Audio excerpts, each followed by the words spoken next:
This is a joint work with Michele Pagani, Université de Paris. What we are going to present is a full abstraction result relating contextual equivalence and bisimilarity in the non-lazy call-by-name probabilistic lambda calculus. Contextual equivalence is a standard operational notion for reasoning about programs, and it identifies programs that behave the same in any context. Bisimilarity is another equivalence based on coinduction and usually presented as a relation on labeled transition systems, where bisimilar programs are those able to simulate each other. Now, bisimilarity has been extensively studied in process algebras, and the first one who transplanted this notion into the standard lambda calculus is Abramsky, who considered the lazy call-by-name operational semantics for the standard lambda calculus as a labeled transition system. And bisimilarity in this setting is usually called applicative bisimilarity.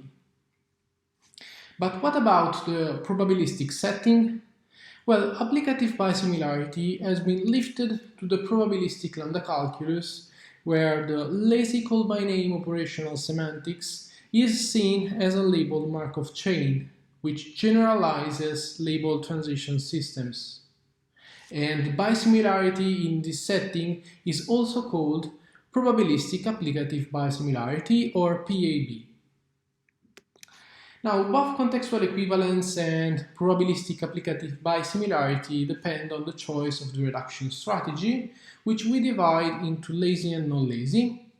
In a lazy strategy, we forbid evaluation in the body of a function that is in the scope of a lambda struction. In non-lazy reduction, we keep reducing the scope of a lambda struction. Now, lazy reduction allows two main parameter passing policies. First, call by name, or CBN, which passes the argument to a function before evaluating it, where I here is the identity operator. And call by value, or CBV, which evaluates first the argument to an observable and then passes the result to the function. Now, contextual equivalence and probabilistic applicative bisimilarity have been compared in the probabilistic lambda calculus with respect to several evaluation strategies. First, it was proven that in lazy call-by-name, probabilistic applicative bisimilarity is sound but not complete with respect to contextual equivalence, where soundness means that bisimilar terms are contextually equivalent, and completeness means the converse. Now, quite surprisingly, in lazy call-by-value, probabilistic applicative bisimilarity was proven fully abstract for contextual equivalence, so both sound and complete. Also, it was shown that by extending the probabilistic lambda calculus with a Latin operator, one can recover full abstraction in lazy call-by-name. In this talk, we show that probabilistic applicative bisimilarity is fully abstract for contextual equivalence in the non-lazy call-by-name probabilistic lambda calculus, that is the probabilistic lambda calculus endowed with standard head reduction. Now, this result shows that the need of a Latin operator to recover full abstraction in lazy call-by-name is due to laziness rather than call-by-name. In particular, soundness is established by means of a context lemma, so without relying on the standard proof technique called Always method, and completeness is established using Levent's separation theorem for probabilistic Nakajima trees, so without relying on the notion of testing equivalence. In a sense, this result completes the picture by adding a coinductive characterization of contextual equivalence to the previous full abstraction results in the non-lazy call-by-name probabilistic lambda calculus for probabilistic Nakajima-tree equality or the denotational equality in the model of probabilistic coherent spaces. So let us go into technical details and let us introduce the probabilistic lambda calculus and its operational semantics. The probabilistic lambda calculus is obtained by extending the standard lambda calculus with a binary sum operator representing a fair choice, and in this setting the observables are the so-called head normal forms.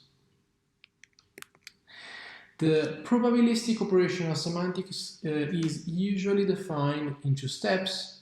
First, we introduce a big step approximation relation between terms and subprobability distributions over head normal forms, and then we define the big step semantics of a term M as the subpremium of all distributions that can be put in relation with M. So let us describe the rules defining the big step approximation relation. In rule S1, bottom is the empty distribution, and this rule allows us to model divergence. Rule S3 says that we are in a non-lazy setting because we keep evaluating what is inside lambda struction, and rule S4 says that we are in a probabilistic setting, and finally rule S5 says that we are adopting a call by name parameter passing policy because the argument n is passed to the function before being evaluated. However, this rule does not actually define head reduction because the usual head reduction evaluates a term in function position to an abstraction, while as you can see M here is fully evaluated to a head normal form. And this variant of the head reduction is called head spine reduction. To understand the difference between these two evaluation strategies, let us consider the following example, where head spine reduction is represented by solid lines and head reduction is represented by dashed lines. As you can see, head spine reduction evaluates first the sum inside the lambda struction and then applies beta reduction, while head reduction applies first beta reduction and then evaluates the sum. This example suggests that the two reduction strategies are somehow equivalent, and indeed what we proved is that the probability that the term M reduces to a given head normal form H in exactly n steps is the same for both evaluation strategies. So the head spine reduction and the head reduction induce the same operational semantics. Now, the notion of contextual equivalence is quite standard.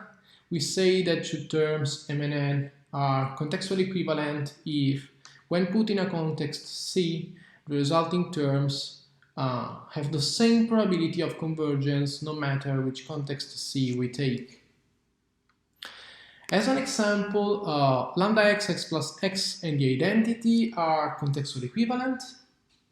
And as another example, we show two terms that can be discriminated by some context C, where omega here is the ever-diverging term, I is the identity, and delta is the self-application operator, which when applied to some term M reduces to M applied to itself. Now, as you can see, if we put the first term in the context C, we apply it to delta, and the resulting term converges with probability 1 over 4. While if we put the second term in the context C, we apply it to delta, and the resulting term converges with probability 1 over 2. So these two terms are not contextually equivalent because they can be discriminated by the context C. Now, to define probabilistic applicative bisimilarity as a relation on probabilistic lambda terms, we need to look at the non-lazy call-by-name operational semantics for the probabilistic lambda calculus as a special labeled Markov chain, where states are probabilistic closed lambda terms, and we have two kinds of transitions.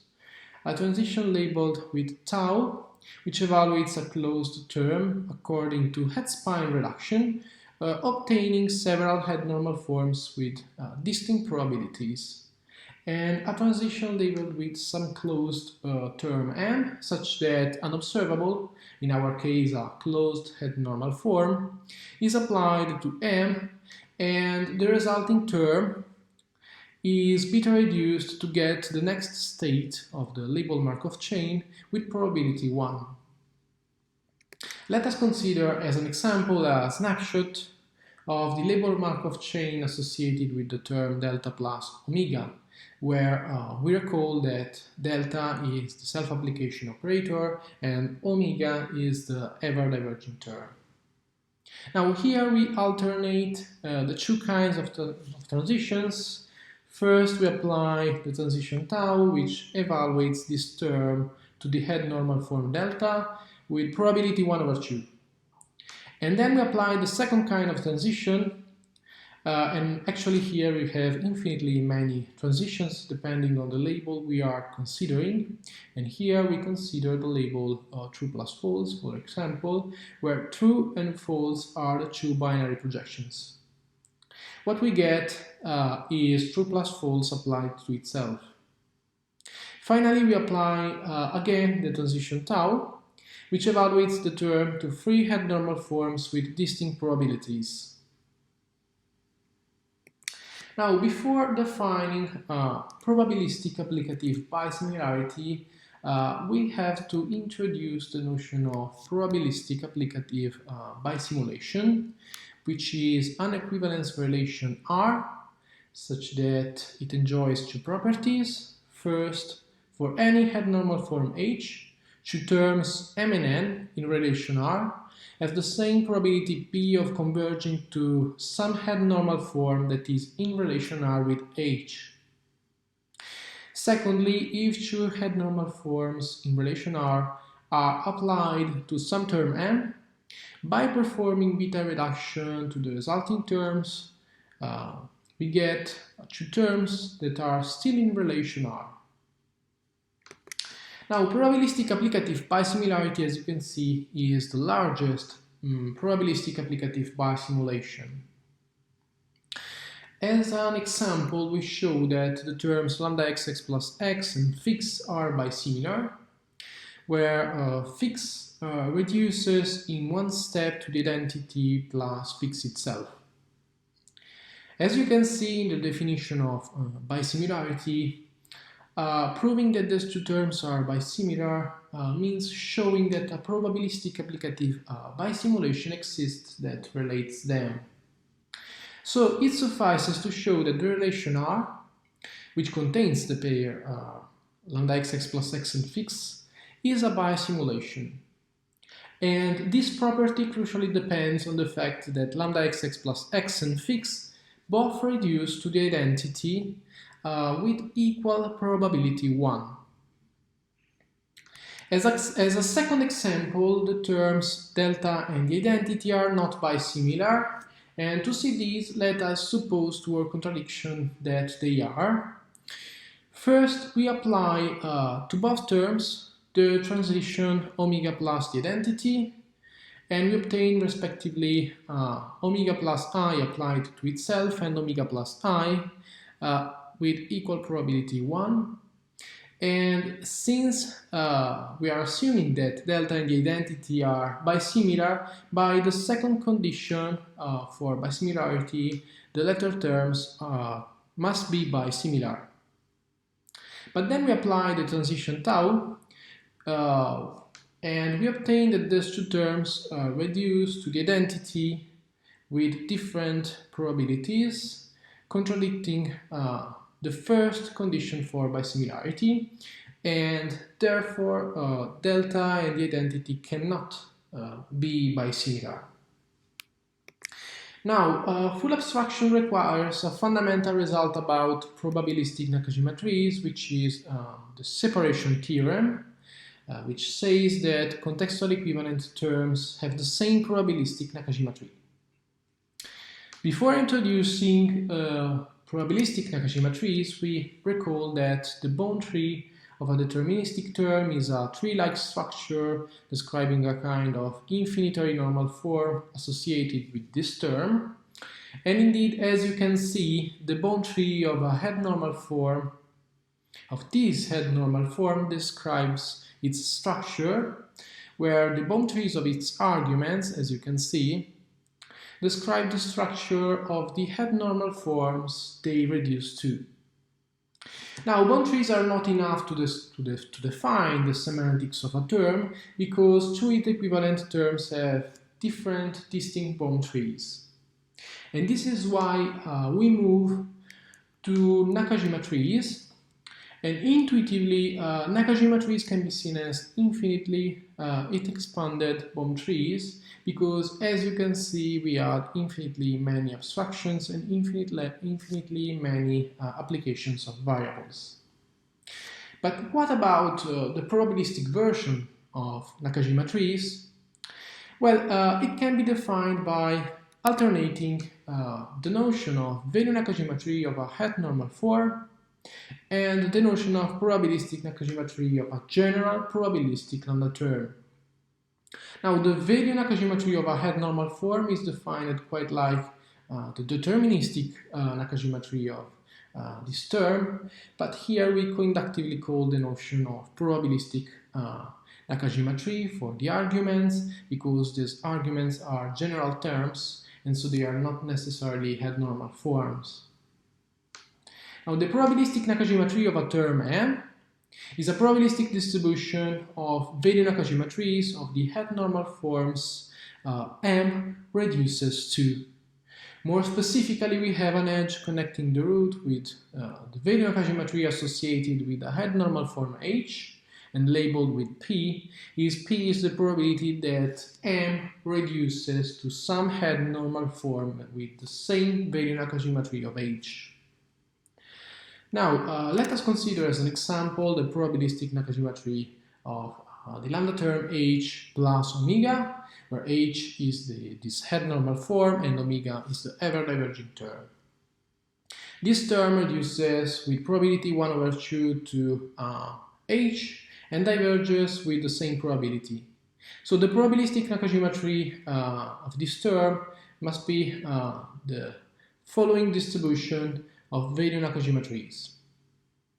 And by applying the definition of value Nakajima tree to H, we get the following subtree with infinitely many branches, and the first one being associated with the probabilistic Nakajima tree of x plus y, because x plus y is the only argument of the head normal form H. Now, since x plus y reduced to both x and y with equal probability 1 over 2, we get the following distribution of value Nakajima trees. And finally, by applying again the definition of value Nakajima tree to x and y, we obtain as a result the following trees. Now, we are able to state and sketch the proof of the full abstraction result for probabilistic applicative bisimilarity in the non-lazy call-by-name probabilistic lambda calculus. So let us describe the proof of soundness. And in the first step of the proof, we show an applicative property for bisimilarity, which says that when two bisimilar terms are put in an applicative context, the resulting terms are still bisimilar, where applicative contexts are built from a stack of applications. Now, this step, the first step, requires a lemma about the so-called probabilistic assignments by Gianluca and co-authors that was introduced to decompose and correctly recombine distributions of observables. Now, this applicative property allows us to show that M and N behave the same in any applicative context. And last, we can conclude by proving a context lemma, which says that if two closed terms are not contextually equivalent, then they can be discriminated by some applicative context, and this concludes the proof of soundness. Now, let us describe the proof of completeness. In this case, it suffices to show that contextual equivalence is a bisimulation, because then it is included in the largest one, which is bisimilarity. Now, the crucial step is to prove the following property about bisimulation, which says that for any head-normal form H, two contextual equivalent terms M and N reduce with the same probability P to some head-normal form that is contextually equivalent to H. So we want to prove that the probabilities P and Q are equal. And the idea is that the probability P that M reduces to some head-normal form that is contextually equivalent to H is exactly the probability that M reduces to some head-normal form having the same Velian geometry of H. And similarly for the term N and the probability Q.